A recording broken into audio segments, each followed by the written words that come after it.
Hello everyone, आज हम आगे का पार्ट स्टार्ट करने वाले हैं। कल हमने कुलपति पढ़ा था। अब कुलपति की अगर वैकेंसी हो जाती है उनकी मृत्यु के कारण, या वो रिज़ाइन कर देते हैं लीव, इलनेस या किसी भी कारण से, तो उनके स्थान पर एज अ कुलपति कौन रहेगा? तो रेक्टर रहेगा, जो 15B में मैंशनड है। अब मान लीजिए अगर रेक्टर भी अवेलेबल नहीं है तो कौन एज अ कुलपति रहेगा? तो डीन किसी भी फैकल्टी का, या फिर जो सीनियर मोस्ट प्रोफेसर होंगे वो एज अ कुलपति एक्ट करेंगे। ये जो सीनियर मोस्ट प्रोफेसर रहेंगे इनका नामांकन कौन करवाएगा? तो कुलाधिपति करेंगे इनका नामांकन। अब हमने देख लिया कि कुलपति किस तरह से अपॉइंट होते हैं, ठीक है, उनका टेन्योर कितना होता है। अगर वो वैकेंसी है, वो नहीं है पद पर, तो उनकी जगह कौन कौन एज अ कुलपति एक्ट कर सकता है। अब आगे हम देखेंगे कि कुलपति क्या क्या और उनकी भूमिकाएं होती हैं किसी भी यूनिवर्सिटी में, और इसमें से क्वेश्चन पूछा जा सकता है कि कौन क्या होता है।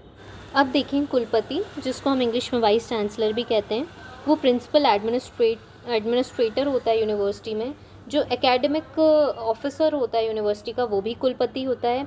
एक्स ऑफिशियो मेंबर होता है, कंबाइंड काउंसिल बनती है, एग्जीक्यूटिव काउंसिल और एकेडमिक काउंसिल, उसका एक्स ऑफिशियो मेंबर होता है। मेंबर होता है कोर्ट का।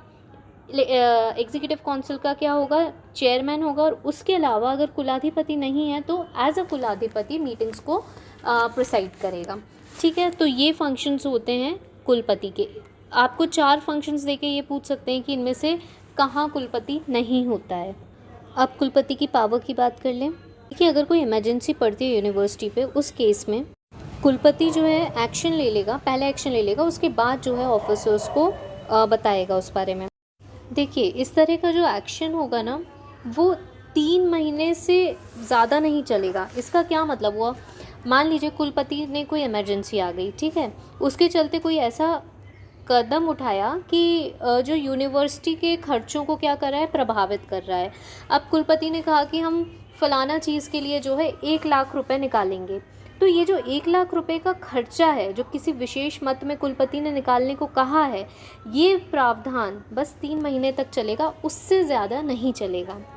लिखिए कि shall not commit university to any recurring expenditure for a period of more than 3 months. अब मान लीजिए जो एक्शन कुलपति ने लिया है इमरजेंसी के टाइम पे, वो अगर यूनिवर्सिटी में जो कोई भी इंसान काम कर रहा है उसकी सर्विस को किसी भी तरह से अगर वो एक्शन अफेक्ट करता है, कुलपति का एक्शन अफेक्ट करता है, तो वो पर्सन क्या कर सकता है? वो विदिन 30 डेज़, जिस दिन से उसको बोला गया है कि अब से आपको ऐसा करना है, अपील कर सकता है एग्जीक्यूटिव काउंसिल में। Thank you. ये आज हमारा बचा हुआ कुलपति का जो पोर्शन था वो कंप्लीट हो गया है। प्लीज़ अगर वीडियो समझ में आए तो उसको लाइक करिए, सब्सक्राइब करिए।